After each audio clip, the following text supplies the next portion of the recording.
चलिए last class में अपन ने देखा है history and classification of organic chemistry. ठीक है, चलिए थोड़ा सा ही इम्पोर्टेंट है। नीट वगैरह में तो क्वेश्चन डायरेक्ट कभी कभी यहाँ से पूछे जा सकते हैं, ठीक है, बट जेई में नहीं पूछा है अभी तक, ठीक है ना। में भी कुछ भी हो सकता है, इसलिए थोड़ा सा याद रखिएगा हिस्ट्री वगैरह, ठीक है ना। वाइटल वर्क फोर्स थ्योरी वगैरह जब आप लोग क्वेश्चंस बनाइएगा, कोई भी बुक्स का बनाइएगा, तो उस बुक्स में इनका क्वेश्चंस दिया रहेगा, इसलिए मैंने हिस्ट्री पढ़ा दिया था थोड़ा। हालांकि ये स्टार्टिंग्स में ही पढ़ाया जाता है, ठीक, मैंने आपको पहले ही बोल रखा था कि स्टार्टिंग का वीडियो किसी कारणवश डिलीट हो गया हुआ है, ठीक, इसलिए हमने मिड में कर लिया। कोई फर्क नहीं पड़ता है, हमें पढ़ने से मतलब है, ठीक है। चलिए आज से हम बहुत बहुत इंपॉर्टेंट टॉपिक स्टार्ट कर रहे हैं जिसका नाम है नॉमेनक्लेचर। इससे 5 नंबर का क्वेश्चन आपका बोर्ड एग्जाम में और 4 नंबर का क्वेश्चन जेईई या नीट में रहता ही है, ठीक। हालांकि बहुत इजी टॉपिक्स है, ठीक है ना, बट ये ऑर्गेनिक केमिस्ट्री का जो नॉमेनक्लेचर है वो बहुत बहुत इंपॉर्टेंट टॉपिक्स है, ठीक है ना। यानी जितने भी ऑर्गेनिक कंपाउंड होते हैं उन सबका नेमिंग हम लोग यहीं से सीखते हैं। बात समझ में आती है ना। चलिए तो ज्यादा टाइम बर्बाद ना करते हुए हम अपने पॉइंट पे आते हैं, ठीक, यही है हमारा ऑर्गेनिक। चलिए तो देखते हैं हम लोग यहाँ पर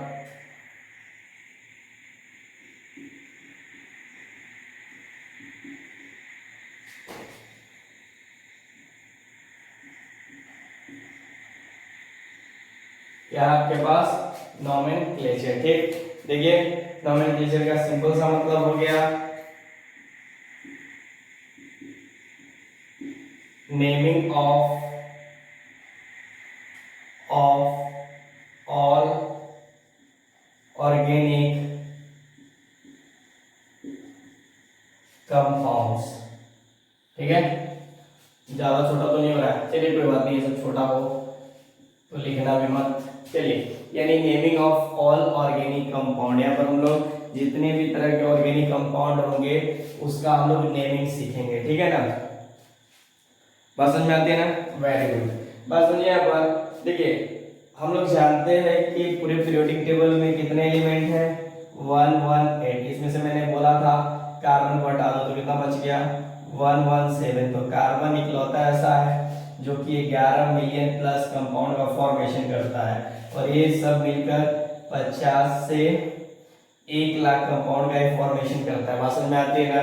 देखिए ये जो कंपाउंड आप लोग यहाँ पर पढ़ोगे, जरा सा आप लोग जब केमिस्ट्री पढ़ते हो स्टडी में तो वहाँ पर हम 3 फेज देखते हैं, ठीक है ना, ऑर्गेनिक, इनऑर्गेनिक और फिजिकल, ठीक। बात समझिएगा, अगर आपको लिखना हो तो लिख भी लीजिएगा जो मैं भी बोलने जा रहा हूँ। बस सुनिए, ऑर्गेनिक और इनऑर्गेनिक को हम लोग किस कैटेगरी में रखे हैं, तो इसमें क्वालिटी एंड क्वांटिटी के बेसिस पे रखे हुए, ठीक है ना। बट जो फिजिकल केमिस्ट्री होता है उसको सिर्फ और सिर्फ हम लोग क्वांटिटी के ऊपर रखे हुए, ठीक है ना। यानी उसके अंदर हम लोग क्वांटिटी की बात करते हैं, उसके अंदर क्वालिटी की बात नहीं करते। आपका कंपाउंड कैसा है कैसा नहीं, उससे उसको कोई मतलब नहीं है, ठीक है ना। जैसे मोल कॉन्सेप्ट जो भी पढ़ते होंगे वहां पर कंपाउंड कोई भी आ सकता है, किस तरह का, उससे हमें कोई मतलब नहीं है। उसके सिर्फ और सिर्फ अमाउंट, उसकी रेट, उसके फैक्ट वगैरह की हम लोग बात वहां पर करते जाएंगे। बट ऑर्गेनिक में हम लोग किसकी बात करेंगे, उसकी क्वालिटी की बात करेंगे, ऑर्गेनिक कंपाउंड की क्वालिटी। हालांकि उसी तरह से हम लोग इनऑर्गेनिक में भी बात करते हैं, लेकिन मेन बात हम अभी कर रहे हैं किसकी, ऑर्गेनिक की। तो क्या बात करेंगे, क्वांटिटी की करेंगे, लेकिन उतना नहीं करेंगे जितना हम लोग क्वालिटी की करेंगे। देखिएगा यहाँ पर सब क्वालिटी से मिलने वाले आप लोग, ठीक है। तो अब इन सब का 11 मिलियन कंपाउंड का आपको नेमिंग करना है। तो पहले क्या होता था कि कंपाउंड जो भी रिसर्च हुआ उसका डायरेक्ट नाम रख दिया जाता है, शक्ल देखकर नाम रख दिया जाता है, ठीक है ना। तो जरा सा हम इसको 2 टाइप्स पढ़ेंगे, नॉमेनक्लेचर 2 तरह के होते हैं। तो देखिए ये 11 मिलियन कंपाउंड को आप लोग माइक्रो सेकंड में बता सकते हो, ठीक है ना। कोई भी कंपाउंड उठा के दे, चट रेडी, ठीक है ना। तो ज्यादा टेंशन लेने वाला कुछ भी नहीं, एकदम लल्लू पंजू लगेगा, मैं बता रहा हूँ ना, लल्लू पंजू। बस आप लोग बस बने रहिए। देखिए यहाँ पे ये जो हमारे पास organic compound nomenclature mainly 2 types के हैं। 1 मिनट आप लोग देखते रहिए, बराबर दिख रहा है। हाँ, एक होता है हमारे पास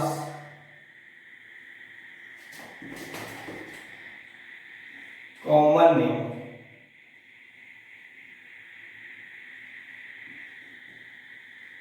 कॉमन नेम। दूसरा होता है हमारे पास IUPAC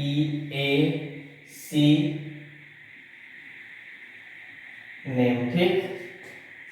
अब देखिए जरा सर IUPAC और दो दो तरह का नाम पढ़ना है? नहीं नहीं, आपको एक ही तरह का पढ़ना है, जो कि सबसे इंपॉर्टेंट है ई, ठीक, इसको नहीं पढ़ना है।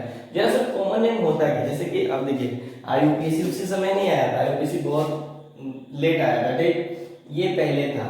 जैसे कोई कंपाउंड रिसर्च हो रहा है, ठीक, तो वो क्या करता था कि जो भी रिसर्च होता था वो लोग अपने अकॉर्डिंग, यानी किसी भी सोर्स, जैसे नहीं होता है, आप लोग बात समझिएगा कि जैसे गांव में कोई बच्चा होता है, ठीक है ना, जैसे आप ही लोग ले लीजिए ना, मैं दूसरे क्यों, आप भी तो बच्चे ही हो ना, ठीक है ना, मेरे सामने तो बच्चे ही हो ना।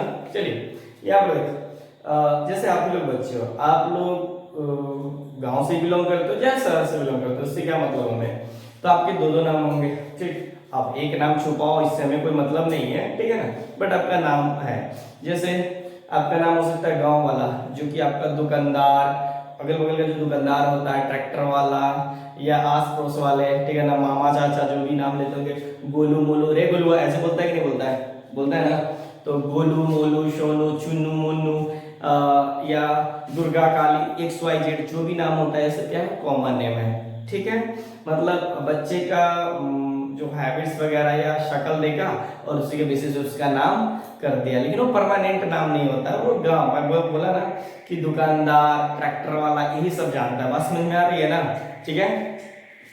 तो शक्ल देख के नाम रख दिया, उसको क्या बोलते हैं, कॉमन नेम। लेकिन सोच समझ के जो नाम रखा गया उसको क्या बोलते हैं अपन, IUPAC, यानी सोच समझ के रखा गया, इसका मतलब कुछ ना कुछ इसके अंदर घापला है, मतलब रूल एंड रेगुलेशंस होंगे, ठीक है ना, बट इसके अंदर कोई रूल रेगुलेशन होता है। अब नाम रखते समय, छोटे बच्चों का नाम रखते समय गोलू मोलू, इसमें कोई आदमी सोचता है क्या, चाल चलन पे ही नाम रख दिया जाता है, बात समझ में गई ना। देखिए यहाँ पर जैसे कॉमन नेम की बात करते हैं, तो हम लोग इसमें इसको डिफाइन भी कर देते हैं। देखो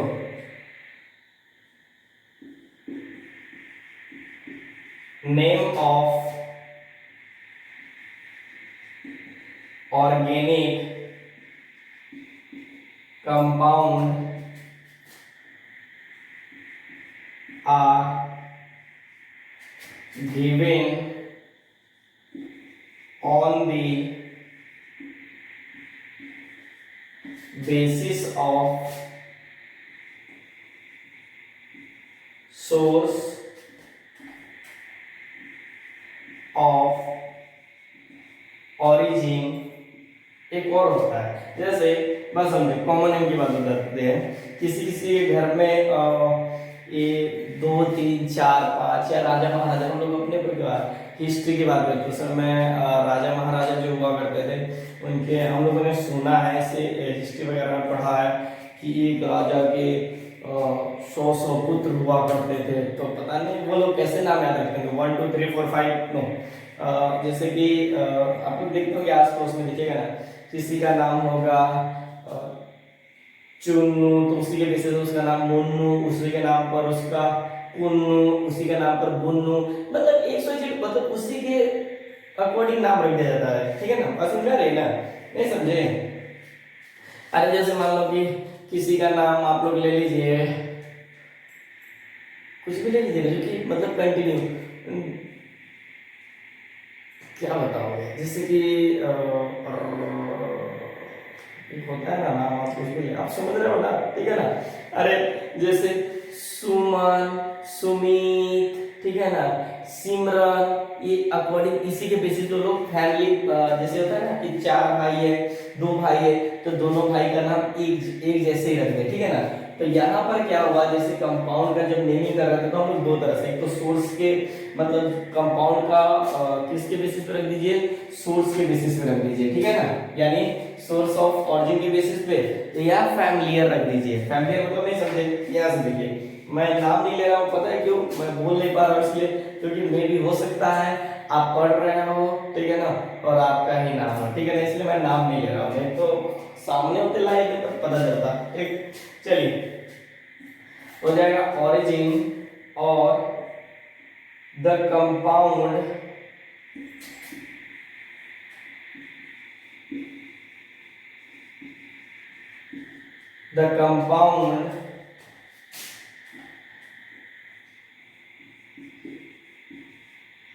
belong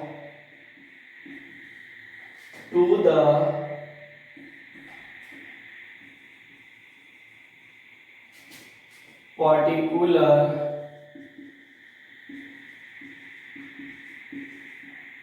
particular फैमिली।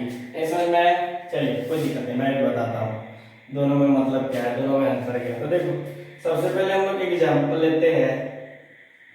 समझिए सिंपल सी बात है, मैं बता रहा हूँ ऑन द बेसिस ऑफ किसके ऊपर हो गया, एक ही लाइन याद रखिए, ज्यादा कुछ याद रखने की जरूरत नहीं, जो मैंने आपको लिखवा दिया है लेकिन मैं इतना लिखवाता नहीं हूँ, ठीक है। पहले बात समझिए, on the basis of source, बात समझिएगा, किसके बेसिस पे, सोर्स के बेसिस पे, ठीक है ना। और इसमें कोई रूल रेगुलेशन नहीं होता, ठीक। तो एक शब्द में ये भी लिख सकते हैं विदाउट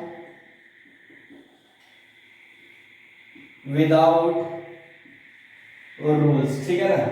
यानी और ये क्या हो जाएगा,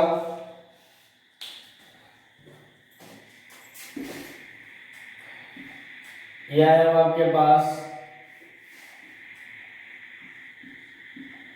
on the basis of rules, ठीक है ना। यानी ये जो IUPAC आपके पास आने वाला है वो पूरे के पूरे किसके ऊपर बेस्ड रहेगा, एक रूल्स के ऊपर रहेगा, लेकिन इसके अंदर कोई भी रूल्स नहीं है। बात समझ में आती है ना। देखिए अब मैं तुम्हें दो एग्जांपल दे रहा हूँ, जैसे कि आपको ये बता रहा है कि on the basis of source, और बता रहा है the compound belongs the particular family, किसी एक फैमिली का, अगर आप मतलब किसी भी फैमिली का एक मेंबर का आपको नाम पता है तो उसी मेंबर के थ्रू हम लोग सभी का नाम रख देते हैं, ठीक है ना। जैसे लाइक रीता, गीता, सीता, ठीक है ना, जो भी आगे होता है तो कैसे हो गया, रीता, गीता, सीता। तो देखिए सब क्या है ना, एक ही के बेसिस, मतलब एक ही मेंबर के थ्रू सबका नाम हम लोग करते जा रहे हैं, ठीक है ना। उसी को अपन क्या बोल रहे हैं, the compounds belong to the particular family, मतलब उसमें कोई रूल रेगुलेशन नहीं था, जिसको जैसे मर्जी था वो अपना नाम रखे जा रहा है, ठीक है ना। लेकिन ऐसे कब तक रखता है, ठीक है ना। यानी 11 मिलियन कंपाउंड है। आजकल हम लोग क्या करते हैं कि 50 लोगों का नाम याद नहीं करके रख पाते हैं, ठीक है ना। हमारा स्टेट कितना है, उसकी राजधानी कितनी है, ये भी किसी को नहीं पता, याद रहता है, ठीक है ना। तो अब मैं कैसे उम्मीद कर सकता हूँ कि आप लोग को 11 मिलियन कंपाउंड का नाम डायरेक्ट शक्ल देखिए और आपको याद रहे, ठीक है ना। तो इसलिए एक रूल्स बनाया गया, ठीक है ना, जिसका नाम, मतलब देखो ये कोई नाम नहीं है, ठीक है ना, ये एक इंस्टीट्यूट का नाम है कि जितने भी ऑर्गेनिक कंपाउंड रिसर्च होंगे वो इस सेंटर पे जाएंगे, तब क्या होंगे, इसका नेमिंग किया जाएगा। अच्छा इस पे आते हैं हम लोग, ठीक। चलिए तो हम कुछ इसकी एग्जांपल की बात करते हैं। जैसे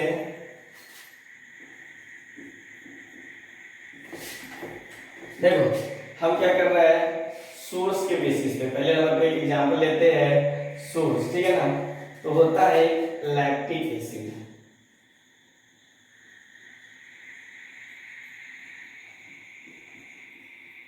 लैक्टिक एसिड। अब लैक्टिक एसिड का मतलब जानते हो क्या, LAC है, बात समझिएगा। इसको बोलते हैं लैक्टम, जो कि मिल्क के अंदर देखने को मिलता है, ठीक है ना, बात समझ में आती है ना। और इसका जो फॉर्मूला होता है आपके पास, कुछ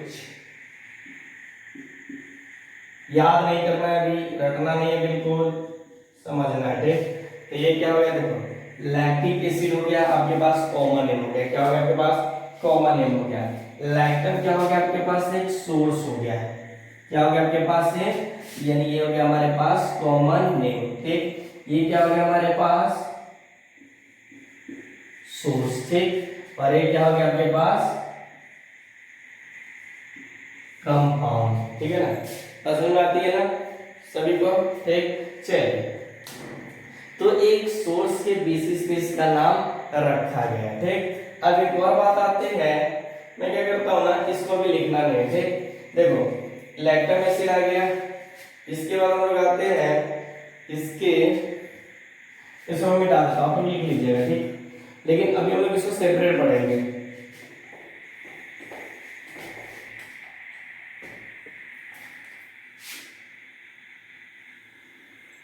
यहाँ पर देखिए सभी लोग, दिख रहा है यहाँ पर? हाँ, नॉमेनक्लेचर हो गया आपका। इसके अंदर पॉइंट समझिएगा, ये लैक्टिक एसिड हो गया, लैक्टम मिल्क, ठीक। तो यहाँ पर जो हम लोग बात करने जा रहे हैं, ठीक, फैमिलियर के बेसिस पर। किसके बेसिस पर? यहाँ पर देखिए, पर्टिकुलर फैमिली, ठीक। इसका मतलब आपको क्लियर नहीं हो रहा होगा, ठीक। चलिए दिखाते हैं हम आपको। जैसे एक एग्जांपल लेते हैं, CH3, ये दे दिया आपके पास, क्या हो गया? CH3Cl दे दिया, ठीक है ना। अब CH3Cl का सिंपल सा मतलब क्या हो गया? क्लोरोमिथाइल, ठीक है। अब इसमें क्या है, हमें कुछ रूल रेगुलेशन नहीं याद रखना, ठीक है ना। सिंपल सा है, क्लोरीन है और ये तो पढ़ के आए हो क्या है? मिथाइल है, ठीक है ना। मीथेन बोलते हो या मिथाइल बोलते हो, उसकी भी बात हम लोग कर लेते हैं, ठीक है ना। नहीं तो फिर आपके पास प्रॉब्लम आएगा, ठीक। चलिए तो देखो, इसका जो कॉमन नेम होगा आपके पास, ये इसका नाम रख देते हैं मिथाइल क्लोराइड, ठीक। इसी की तरह अपन क्या नाम रखते हैं, देखो बस इसमें एक कार्बन और बढ़ा देते हैं, CH3 CH2Cl, ठीक। अब बताओ, इसी की फैमिली का मेंबर है, ठीक। तो क्या करना, कुछ नहीं, इथाइल क्लोराइड, ठीक। अच्छा, इसी तरह से हम क्या करते हैं, CH3 CH2 CH2Cl, कितने कार्बन है? 3। इसे क्या लिखेंगे? Propyl chloride. बात समझ आती है, ठीक। इसके बाद कितना लेके चलेंगे, कंटिन्यू बढ़ते चला जाएगा, कितना नाम आएगा, ठीक है ना। तो कॉमन नेम है। फिर इसी तरह से हम लोग एक एग्जांपल लेते हैं, CH3Br, और इसका नाम क्या हो जाएगा? सिंपल सी बात है कि मिथाइल ब्रोमाइड। इसी तरह से CH3 CH2Br, तो इथाइल ब्रोमाइड। पसंद आती है ना, ठीक। अब चलिए, ठीक है, मैं इतना समझ रहा हूँ, आप लोगों को समझ में आ रहा है। तो इसी तरह से आयोडीन के लिए आयोडाइड, ठीक है ना। तो उस सबको भी लेना नहीं है, अभी हम लोग को बहुत पढ़ना है। कॉमन नेम आपको पढ़ने की जरूरत नहीं, ठीक है ना। जैसे जिस कंपाउंड का हम लोग IUPAC नेम रखेंगे, तो अगर उसका कॉमन नेम आया होगा तो हम लोग क्या करेंगे, उसके साथ IUPAC के साथ हम लोग क्या करेंगे, कॉमन नेम भी लिखते चलेंगे। लेकिन एक ये बात ध्यान रखना कि कॉमन नेम आपको हमेशा याद रखना पड़ेगा, ठीक है ना। ज्यादा याद करने की जरूरत नहीं है, जितना मैं यहाँ पर कराऊंगा उतना ही सफिशिएंट है। बात समझ में आती है ना। चलिए, एक तरह का और एग्जांपल आपके पास दे देता हूं मैं, जो काफी अच्छा है। जैसे देखो, एक आया आपके पास कुछ इस तरह से, CH2 CH3, देखो उसने देखा अगर इस फॉर्मेट में है, ठीक है ना। मैंने हालांकि बताया भी होगा, अगर इस फॉर्मेट में मतलब इस कार्बन के साथ दो प्राइमरी कार्बन जुड़े हुए थे, इसको बोलते हैं अपन आइसो। क्या बोलते हैं? आइसो, ठीक है। अब देखिए यहाँ पर, लेकिन टोटल कार्बन कितने इसके अंदर? टोटल 1 2 3 4 5, तो 5 के लेकर आते हैं पेंटेन, इसे क्या बोलेंगे? आइसोपेंटेन। अगर इस कार्बन के साथ 3 प्राइमरी हुआ कुछ इस तरह से,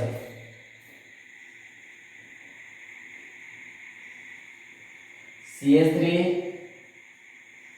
CH3 CH3 CH2 और CH3, ठीक। तो इसका जो नेमिंग किया गया, ये देखो इस पैटर्न में जो था, ठीक है ना, इस फॉर्मेट में, तो इस फॉर्मेट को बोला गया क्या? नियो, ठीक है ना। क्या हो गया आपके पास? नियो। टोटल कार्बन कितने? 1 2 3 4 5 6, ठीक। अच्छा, अब आपके मन में आ रहा है सर कॉमन नेम का कोई रूल रेगुलेशन नहीं है, तो नो, कोई नहीं है। या तो उसके सोर्स ऑफ ऑरिजिन के बेसिस पे, या जनरल पर्टिकुलर फैमिली के बेसिस पे उसका नाम रख दिया गया। अब मैं तुमसे पूछूं कि तुम्हारा ये जो नाम है या आपका जो नाम है क्या है, सोनू, गोलू, मोलू क्यों रखा गया हुआ है?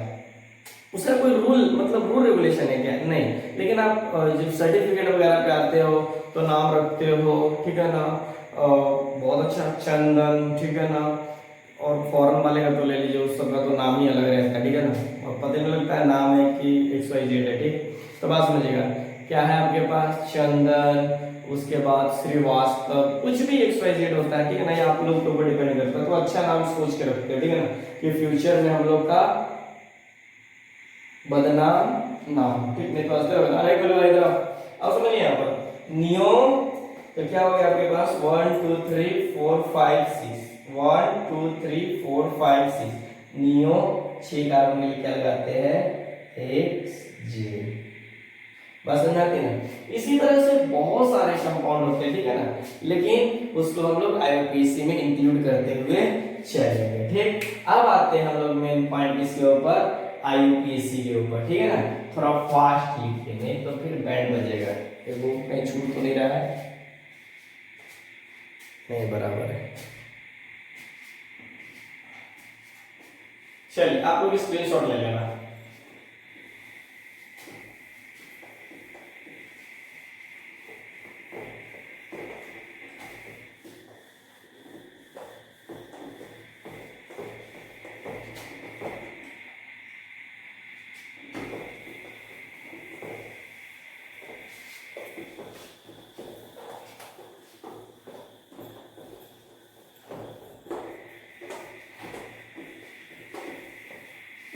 चलिए अब और हाँ, आप लोग सभी बच्चे सब्सक्राइब तो करते नहीं हो, लाइक तो करते नहीं, मैं तो देखता ही हूँ मैक्सिमम 6 7 8 ऐसे लाइक जाता है, ठीक है, ऐसे मत करो, ठीक है।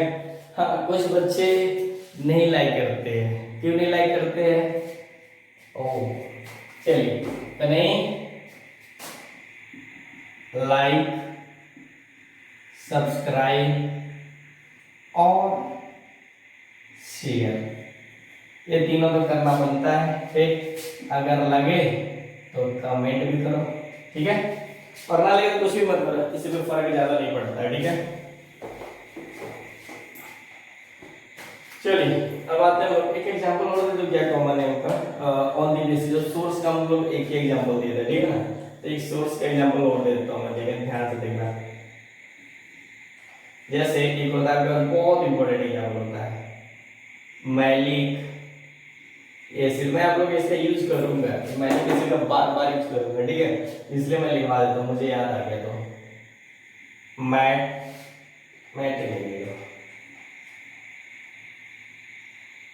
मैलियम, ये जो होता है एप्पल, ठीक, और इसका जो फॉर्मूला होता है आपके पास HCOOH HCOOH, ठीक है। आपको जैसे लिखाया जा रहा है ना भी लिखिएगा, ठीक। इस सब आप लोग लिखिएगा, आपको एकदम लल्लूपंजू टाइप का लगेगा, कुछ भी ज्यादा नहीं लगेगा, बहुत ही लगने वाला है, ठीक है ना। ये सब तो कॉमन ही में तो अब ये होता है ना कि 50 आदमी का आपको नाम याद करके दिया गया, तो मतलब दिया गया कि याद करने के लिए, तो फिर याद करना मुश्किल नहीं हो जाता है, ठीक। लेकिन उसी को अगर एक रूल्स के अकॉर्डिंग हम लोग याद करें तो आराम से होता है, ठीक है। चलिए एक इसके बेसिस पे हो गया, सोर्स के बेसिस पे ऊपर लिख दिया सोर्स, ठीक है ना। तो ये हो गया मैलिक एसिड, मैलियम, ठीक है ना, क्या हो गया ये एप्पल, ठीक, और ये क्या हो गया ये कंपाउंड हो गया। चलिए तो हमें इससे ज्यादा मतलब नहीं है, ठीक। बहुत सारे ऑर्गेनिक कंपाउंड का जब कॉमन नेम किया जाने लगा तो बहुत सारी प्रॉब्लम्स आने लगी याद करने में, ठीक है ना। तो कुछ कंपाउंड का नाम नहीं रखा जा रहा था, जैसे लाइक यहाँ से हम लोग ले लेते हैं इनका एग्जाम्पल, एक ले लेते हैं हम लोग ये एग्जाम्पल CH3,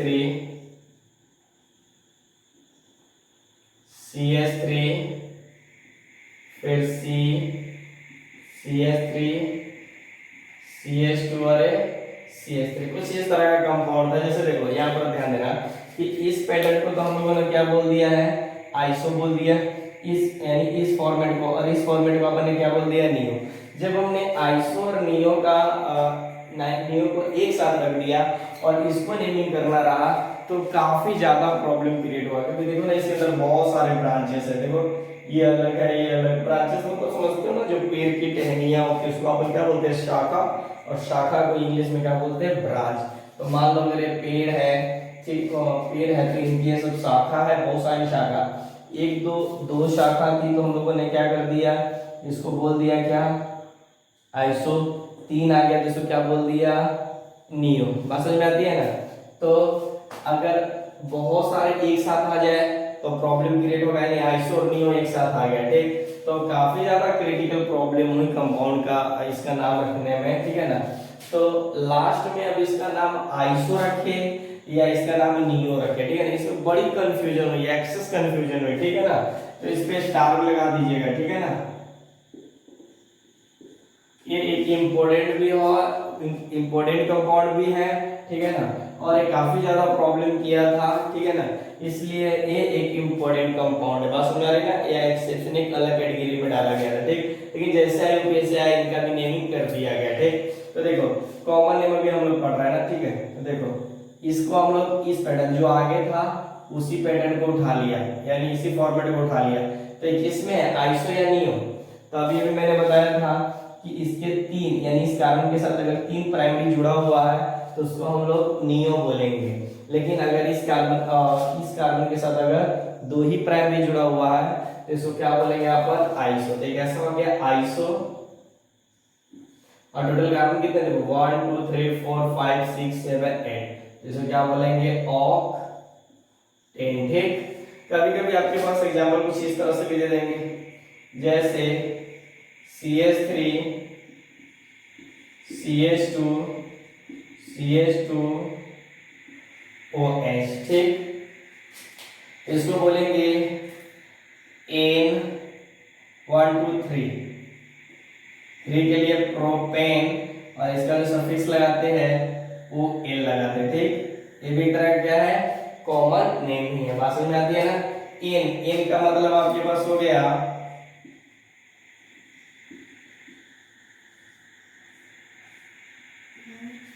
ठीक है, क्या हो गया आपके पास, नॉर्मल हो गया, ये नॉर्मल प्रोपेन ऑल, ठीक है, कोई दिक्कत नहीं। चलो, तो ये थी हमारे पास बहुत सारी बातें। इस तरह से देखिए, मिथाइल ब्रोमाइड, आइसोपेंटेन, ये सब हो गया। ये तरफ और भी बहुत सारे कंपाउंड है, ठीक है ना, जिसको हम लोग कंपाउंड के अंदर यानी आईयूपीएसी के अंदर जब नेमिंग करेंगे तो हम दोनों नाम रखेंगे। किसी भी कंपाउंड का अगर मान लीजिए उसका अगर कॉमन नेम आया हुआ है तो उसको हम लोग ऑब्लिक में करते हुए चलेंगे साइड में, ठीक। चलिए पहले इसको नोट कर लीजिए, पूरे को कर लीजिए, मैं मिटाना चाहता हूँ, मैं उब गया हूँ इस सबको देख के।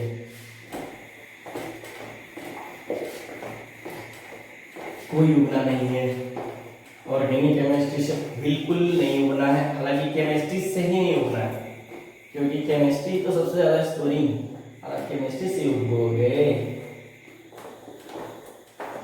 ठीक है। लिख लिए 1 2 3 4 5, कुछ एक मिनट लिखा भी दिया,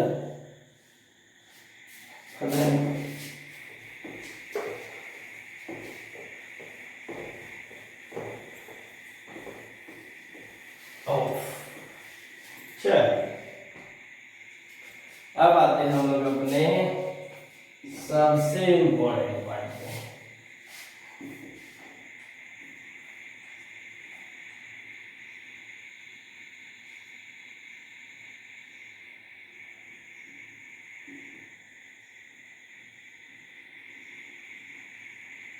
इंटरनेशनल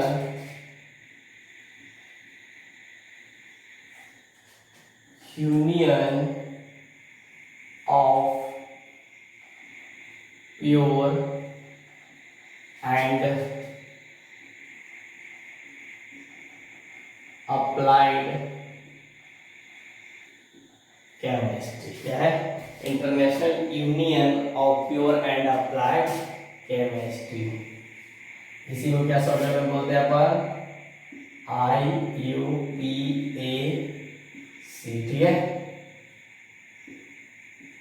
देखो ये एक सिस्टम बोले तो इंस्टीट्यूट का नाम है, जब बहुत सारे ऑर्गेनिक कंपाउंड रिसर्च होने लगे, ठीक है ना, फिर उनका कंटिन्यू नाम रखा जाने लगा। जैसे हम आप लोगों ने हिस्ट्री पढ़ा भी था, ठीक है ना, तो उसका कंटिन्यू हर साइंटिस्ट अब लगे नहीं होता है कि पहले तो लोग क्या बोलते थे कि लिविंग बॉडी से हम लोग ऑर्गेनिक कंपाउंड प्राप्त कर सकते हैं, ठीक है ना, प्रिपेयर कर सकते हैं और कहीं से नहीं, लेकिन बाद में पता चला नहीं भाई लेबोरेटरी से भी हम लोग क्या करते हैं, प्रिपेयर कर सकते हैं। तो क्या हुआ, साइंटिस्ट वगैरह अपना काम पे लग गए। तो पहला जो निकाला था वो क्या था, आपके पास यूरिया था, ठीक, उसके बाद फिर एसिड वगैरह आने लगा, ठीक।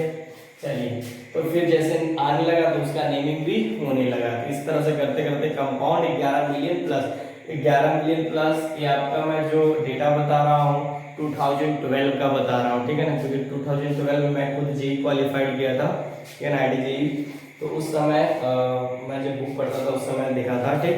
हालांकि हर साल 10,000 20,000 कंपाउंड प्लस होते जा रहे हैं, ठीक है ना, तो वही 11 मिलियन प्लस गया होगा, प्लस इसीलिए लगा था, ठीक है। चलिए, तो इसको क्या बोलते हैं, आईयूपीएसी, ठीक। आईयूपीएसी एक सिस्टम का नाम है जहां पर जो भी ऑर्गेनिक कंपाउंड रिसर्च होते हैं तो उस सेंटर पे जाता है और उसका नेमिंग होता है, ठीक है, जो भी रिसर्च यानी जो भी आया उसका वहाँ पर रिसर्च भी होता है और नेमिंग भी होता है। उसके बाद वर्ल्ड के जितने भी देखो है कहाँ पर वो सिस्टम, आईयूपीएसी सेंटर तो स्विट्जरलैंड में, नाम तो सुने होंगे, और भी मतलब 2-3 जगह है, ठीक है ना। तो जो भी कंपाउंड आएंगे यहाँ पर जाएंगे, ठीक है ना, इसका नेमिंग होगा और वर्ल्ड के जितने भी एनसीईआरटी बुक है उसके अंदर छपेंगे, फिर ये डिस्ट्रीब्यूट होने लगते हैं। बात समझ में आती है ना। अरे भाई एनसीईआरटी में आएगा तभी तो हमें पता चलेगा, ध्यान रखना एनसीईआरटी में ये जो भी बात लिखी हुई है वो पत्थर की लकीर है। बात समझ में आती है ना, ध्यान रखना, चाहे वो गलत लिखा है ना लिखे, वो पत्थर की लकीर है। चलिए, तो देखते हैं हम जो हमारे पास आईयूपीएसी नेम है उसकी बात करने जा रहे हैं। तो आईयूपीएसी हमारे पास 2 तरह की बात करेंगे यहाँ पर, ठीक है। एक होता है आपके पास सब्स्टिट्यूएंट्स और दूसरा होता है हमारे पास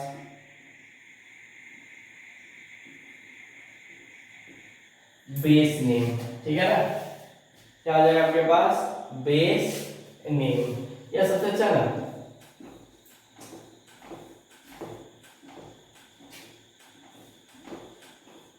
तो ये आपको और आसान बना देता हूँ। देखो 2 तरह की बातें करने वाले हैं हम यहाँ पर। एक जो हो जाएगी आपके पास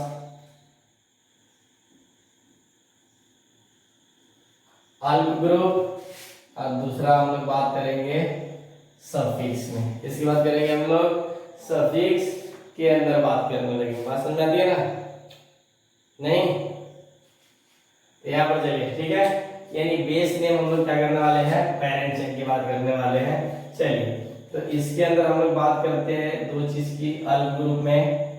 एक होता है आपके पास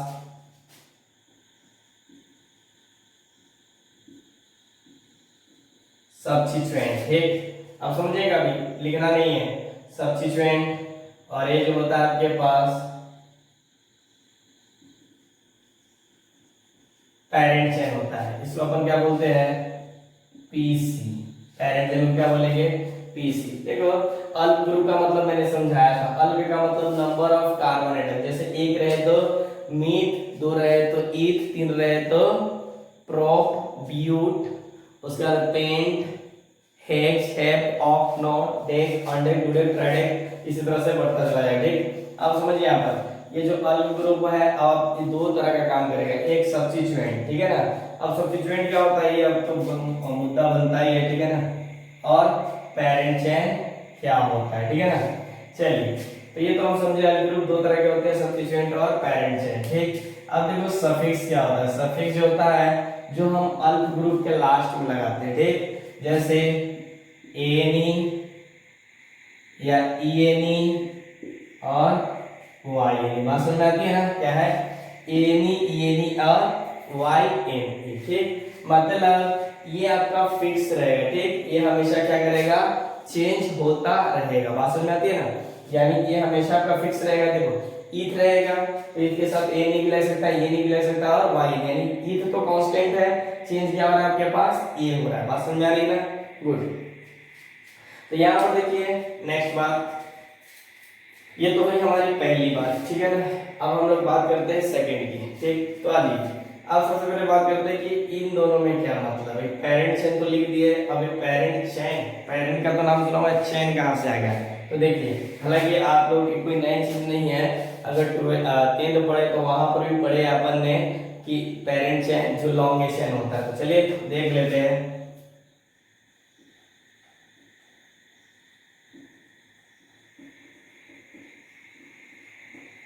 पेरेंट चेन इसको बोलेंगे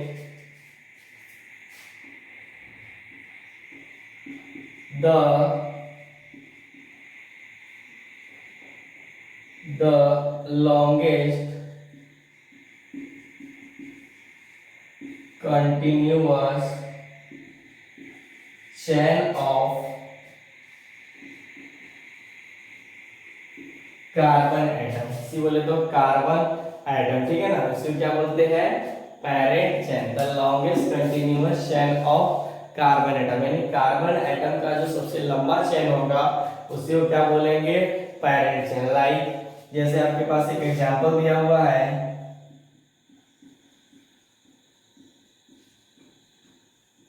ये सब तो बनाना सीख ही गए, ठीक। एक यहाँ पर दे दो, ठीक है। अब मैं अगर आपसे पूछूं, देखो आप ये देखो यहाँ पर ये है तो सब में हाइड्रोजन है, जूम करके देख लेना आप लोग। देखो इसे इस तरह से जूम करना, सी दिख रहा है ना। अगर मुझे यहाँ पर जूम करके बताओ कितना दिख रहा है, तो CH2, ठीक, कार्बन 4 बॉन्ड बनाता है, ठीक। आप लोग को जूम करना मैंने सिखा दिया, तो मुझे पता लग गया कि आप लोग समझ गए, ठीक। चलिए अब आपसे पूछा जा रहा है सबसे लंबा चेन कौन है। तो चेन कहने का मतलब देखो ये कार्बन का कंटिन्यूटी नीचे की तरफ भी जा सकता है। अब नीचे की तरफ तो इधर मत हो जाना, ठीक।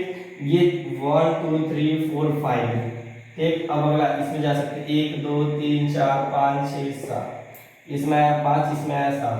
सीधे वाले में देखो 1 2 3 4 5 6 7 8 9, ठीक।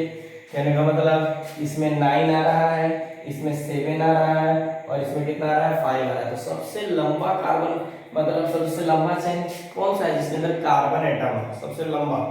तो हमारे को मेरे को तो सिर्फ यही दिख रहा है,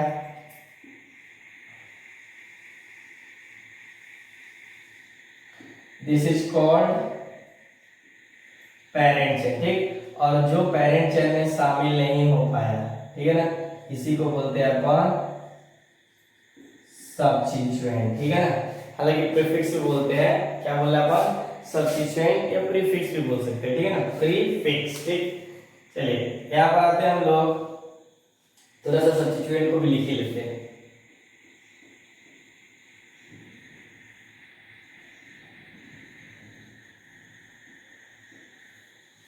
ठीक है, ध्यान देना थोड़ा सा। तो the carbon atom, the carbon atom which is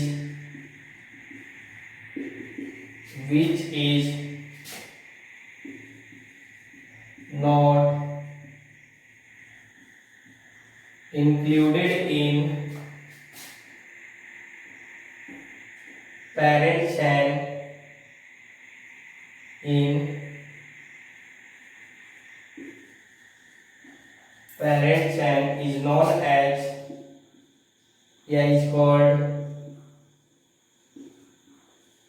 is known as substituent या प्रीफिक्स, ठीक है ना। हालांकि प्रीफिक्स बोलते हैं, हालांकि प्रीफिक्स में भी थोड़ी सी दो टाइप्स होती है, लेकिन कभी कभी मैं इसको प्रीफिक्स भी बोलूंगा, ठीक है ना। हालांकि मेरा पे क्या है, सब्स्टिट्यूएंट, ठीक है। बात समझ में आती है ना। जल्दी नोट कीजिए आप लोग, जिस तरह से पढ़ा रहा हूँ उस तरह से पढ़िए, फिर देखिए आप लोग का क्वेश्चन कैसे धमाधम जा रहा है, ठीक है।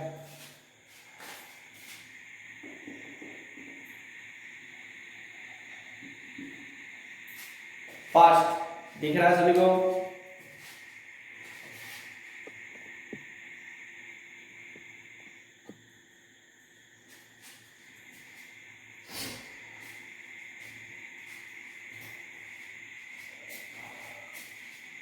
बहुत समय हुआ। चलिए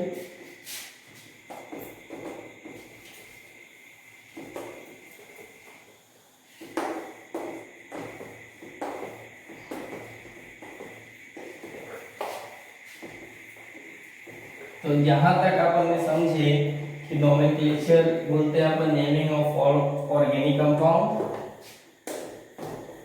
उसके बाद जो नोमेनक्लेचर होता है दो टाइप के होते हैं, एक कॉमन नेम और एक आईयूपीएसी नेम। कॉमन नेम क्या होता है, on the basis of source, या ऐसे बोल सकते हो कि कोई बिना रूल का दिया यानी विदाउट रूल। आईयूपीएसी क्या होता है, on the basis of rules. ठीक, तो हम लोगों ने कॉमन नेम का कुछ एग्जांपल्स देखा है, ठीक, जो कि जो भी एग्जांपल देखा है उसको थोड़ा सा याद रखिएगा। ठीक, उसके बाद है ना कि फिर से पढ़िएगा जब आईयूपीएसी पढ़ेगा, फिर उसके बाद हम लोग आईयूपीएसी में आगे रहते हैं। ठीक, आईयूपीएसी क्या होता है, international union of pure and applied chemistry. ठीक है ना, और एक संस्था का नाम बोले तो एक इंस्टीट्यूट का नाम है। बात समझ में आती है ना।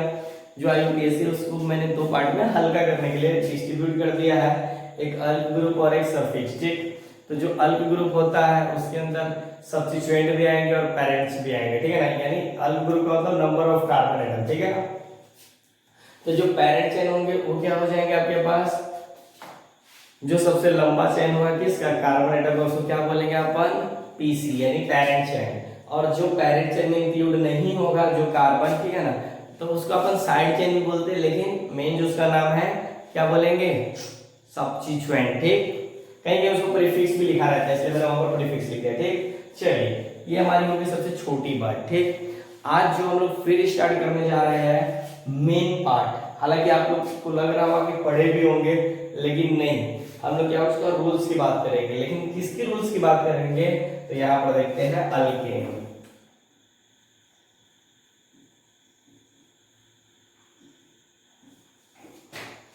अल्केन, ठीक, हालांकि इसका एक और नाम होता है पैराफिन्स। ठीक, क्या होता है आपके पास, पैराफिन्स। अब चलिए हम लोग देखते हैं अल्केन। अल्केन क्या होता है आपके पास, सैचुरेटेड हाइड्रोकार्बन जिनके बीच में कार्बन कार्बन क्या है, सिंगल बॉन्ड। ठीक है ना, कार्बन कार्बन सिंगल बॉन्ड है। ठीक है ना, saturated hydrocarbon is called alkane, जिसका जनरल फार्मूला आपके पास क्या हो जाएगा, पूरा लिख देता हूं।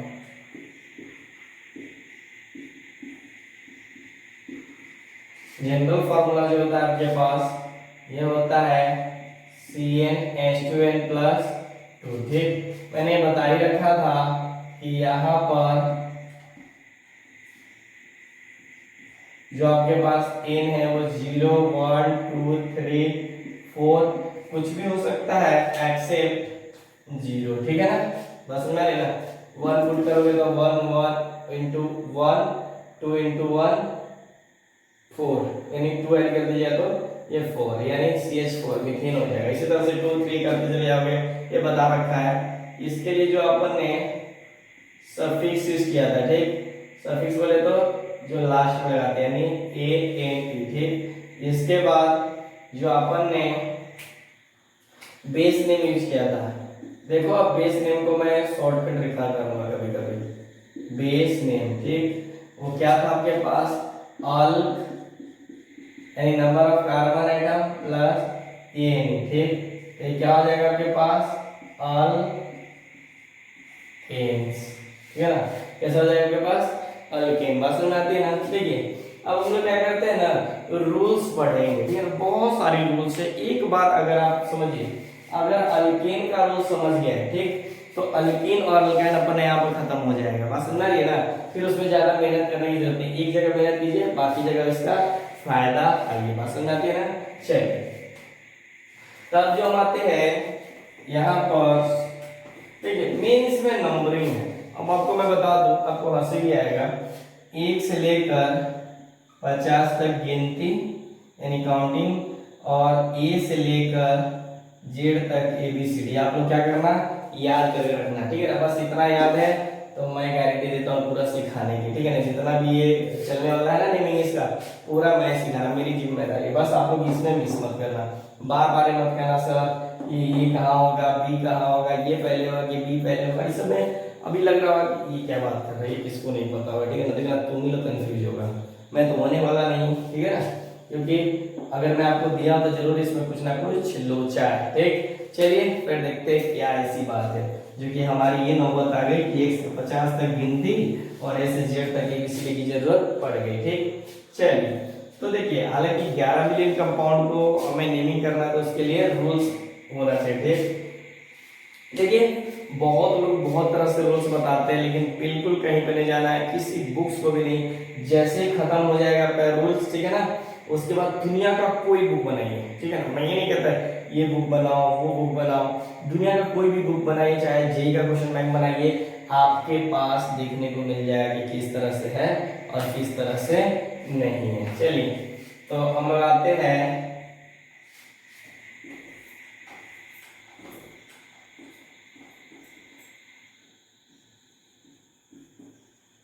Rules for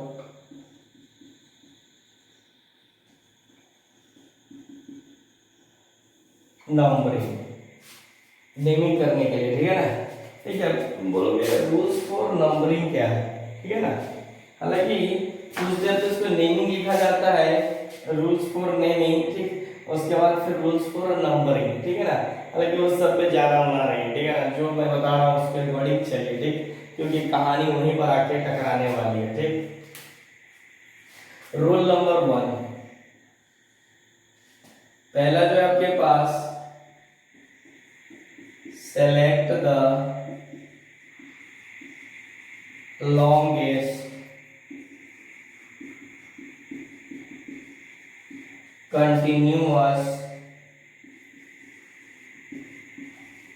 chain of carbon atom. पहले बात, आपको कंपाउंड जो दिया रहे उसके अंदर चेन सेलेक्ट कीजिए, ठीक है। देखिए जैसे कि आपके पास दिया हुआ है इस तरह से,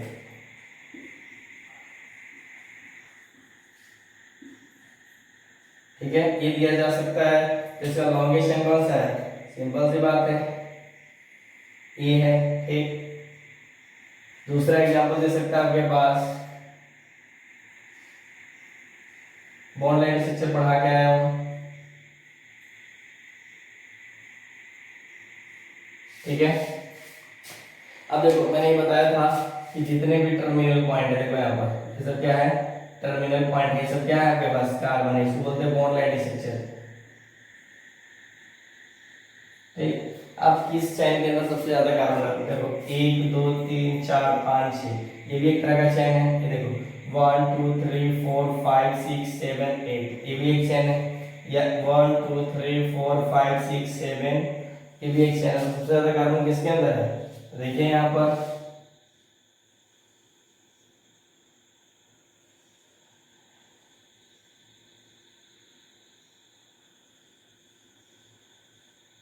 ये हो गया, इसको क्या बोलेंगे अपन, पेरेंट चेन। और ये क्या हो गया आपके पास,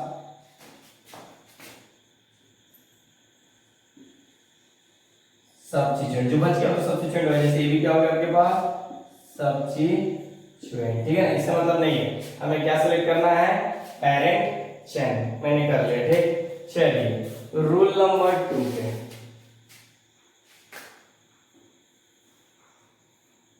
रूल नंबर 2, तो ध्यान दीजिए,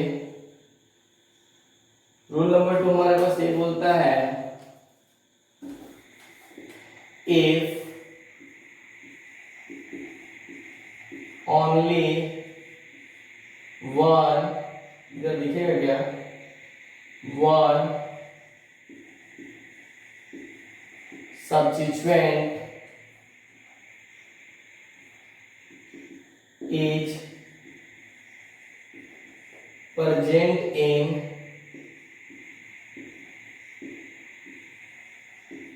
parent chain, ठीक है, parent chain,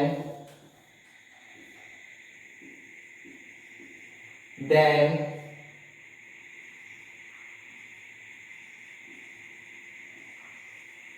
numbering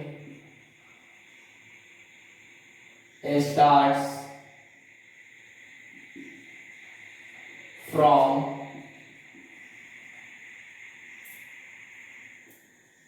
nearer to the subsequent। ठीक, नहीं समझे? मतलब अब देखिए यहाँ पर अगर पेरेंट चेन आपने पहले नंबर पे तो पेरेंट चेन सेलेक्ट कर लिया, अब उसके अंदर सिर्फ और सिर्फ एक सब्स्टिट्यूएंट प्रेजेंट रहे, क्या रहे? एक सब्स्टिट्यूएंट प्रेजेंट रहे। लाइक यहाँ पर क्या हो गया आपके पास, यहाँ पर देखिए अब क्या हो गया हमारे पास, पेरेंट चेन तो यही हो गया, ठीक है, और एक क्या हो गया सब्स्टिट्यूएंट, और एक क्या हो गया आपके पास पीसी। पीसी बोले तो पेरेंट चेन। अब देखो अगर एक ही सब्स्टिट्यूएंट प्रेजेंट है तो हम लोग क्या करते हैं, नंबर देते हैं, ठीक है ना। रूल्स फॉर नंबरिंग मैंने इसलिए लिखा है, ठीक। देखो इधर से लेफ्ट टू राइट और राइट टू लेफ्ट, ठीक। तो जिधर से एक है तब जिधर से नजदीक में आएगा उधर से हमारा नंबरिंग सही रहेगा। जैसे इधर से देखो 1 2 3, इधर से देखिए 1 2 3 4 5, तो किधर से नजदीक में आ रहा है, तो इधर से। तो 1 2 3 4 5 6 और 7, ठीक।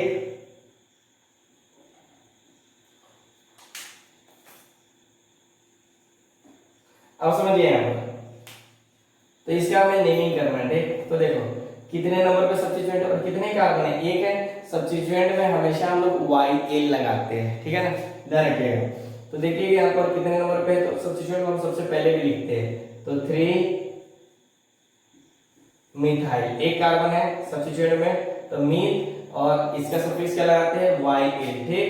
अब समझिए यहाँ पर टोटल पेरेंट चेन में कार्बन कितने हैं आपके पास, हेप ANE, कितना आ जाएगा, हेप्टेन, ठीक। थोड़ा फास्ट लिखे तो इसको बराबर है, कोई दिक्कत नहीं है। चलिए एक और एग्जांपल,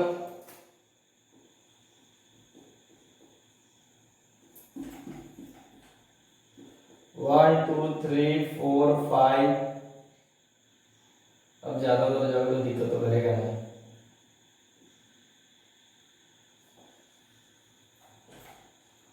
जैसे कि जेस को लिखिए, एग्जाम्पल हम किधर करते हैं, मिटाना पड़ेगा, थोड़ा फास्ट लिखिए।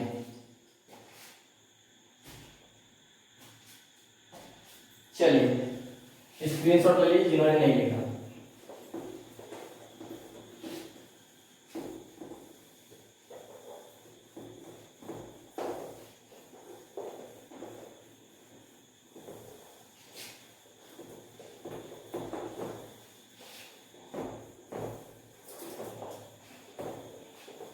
हो गया। चलिए देखिए एग्जाम्पल, देखिए एग्जाम्पल जितना ज्यादा कीजिएगा उतना फायदा होगा। जैसे 1 2 3 4 5 6 7 8, ठीक, यहाँ पर आ गया है। बताइए सबसे लंबा चेन कौन सा है, मुझे तो दिख रहा है, यही हो गया, ठीक। और ये से क्या हो गया, सब्स्टिट्यूएंट, ठीक। और ये क्या गया आपके पास, पीसी, ठीक है ना। अगर पीसी हो गया तब बताओ किधर से नजदीक, एक ही सब्स्टिट्यूएंट है ना, देखो ये तो पेरेंट चेन हो गया और एक सब्स्टिट्यूएंट, एक ही सब्स्टिट्यूएंट है। तो मुझे बताइए किधर से काउंटिंग कीजिएगा, 1 2 3 4 5, 1 2 3 4, ठीक। तो सिंपल सी बात है, जिधर से नजदीक में पड़े उधर से हम लोग क्या करेंगे, काउंटिंग करेंगे। तो देखो 1 2 3 4 5 6 7 और 8। देखिए सब्स्टिट्यूएंट को हम लोग हमेशा पहले लिखते हैं, ठीक है। तो देखिए कितने नंबर पे है, 4, तो हम यहाँ पर लिख देंगे 4, और कितना कार्बन है, 2, तो 2 के लिए 1 लगाते हैं। और देखिए हालांकि आप लोग ध्यान दीजिए, ठीक, अगर इसको आप लोग देखिएगा तो इस तरह से दिया हुआ है CH3 था, लेकिन इसमें से एक हाइड्रोजन निकल के इस तरह से कनेक्ट हो गया। तो इतना का जब आप लोग नाम लिखते थे तो क्या लिखते थे, इथाइल लिखते थे कि नहीं लिखते थे। अरे अल्केन में से जब एक हाइड्रोजन निकल जाता था या उससे जब कुछ जुड़ जाएगा तो क्या हो जाएगा आपके पास, सिंपल सा इतना का नाम लिखना रहे। तो देखो CH3 CH2, ठीक है, ये बॉन्ड किसी से बना है उसको मतलब नहीं, इसका नाम क्या हो जाएगा, अल्काइल होता था ना, यानी इथाइल। ठीक है, तो इसका नाम क्या होगा आपके पास, या वैसे समझिए या समझिए सब्स्टिट्यूट के लिए हम लोग वाई लगाते हैं। ठीक, और टोटल कार्बन कितने हमारे पास 8, तो क्या बोलेंगे इसको, ऑक्टेन। समझ में, यानी 4 इथाइल ऑक्टेन। ठीक है, इसी तरह से आपके पास कुछ इस तरह से आ जाए। चलो अब की बार कार्बन में हाइड्रोजन लगा देता हूं।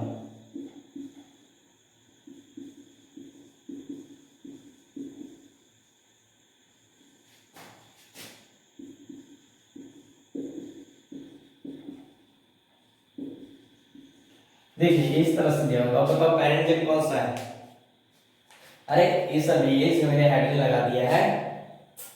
सिंपल सी बात है, देखो 1 2 3 4 5 6 7, 1 2 3 4 5 6 7 8, 1 2 3 4 5 6 7, फिर देखो 1 2 3 4 5 6, तो सबसे ज्यादा तो मुझे यही दिख रहा है।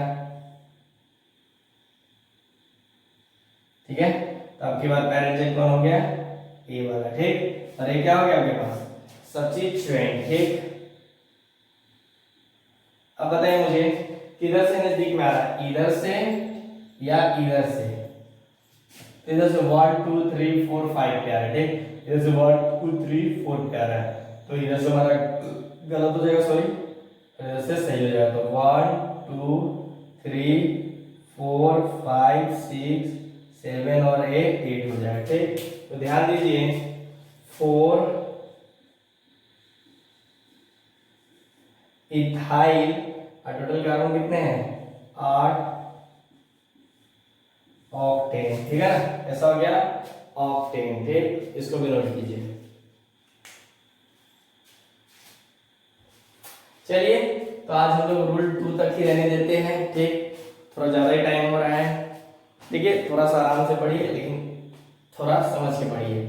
हम लोग क्या करते हैं, अगले क्लास में आपका जितना भी रूल्स वगैरह होंगे वो खत्म हो जाएगा। ठीक है, आप लोग नोट्स प्रॉपर बनाकर सेंड कीजिए। ठीक है ना, जहां पर भी हो, जैसे भी हो।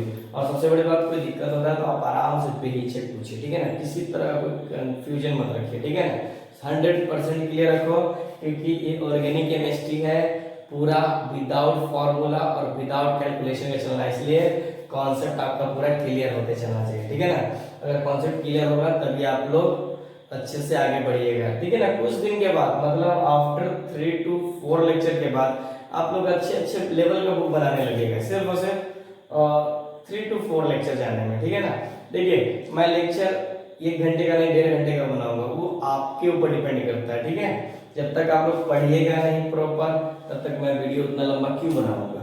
ठीक है ना, बात समझ में आती है ना।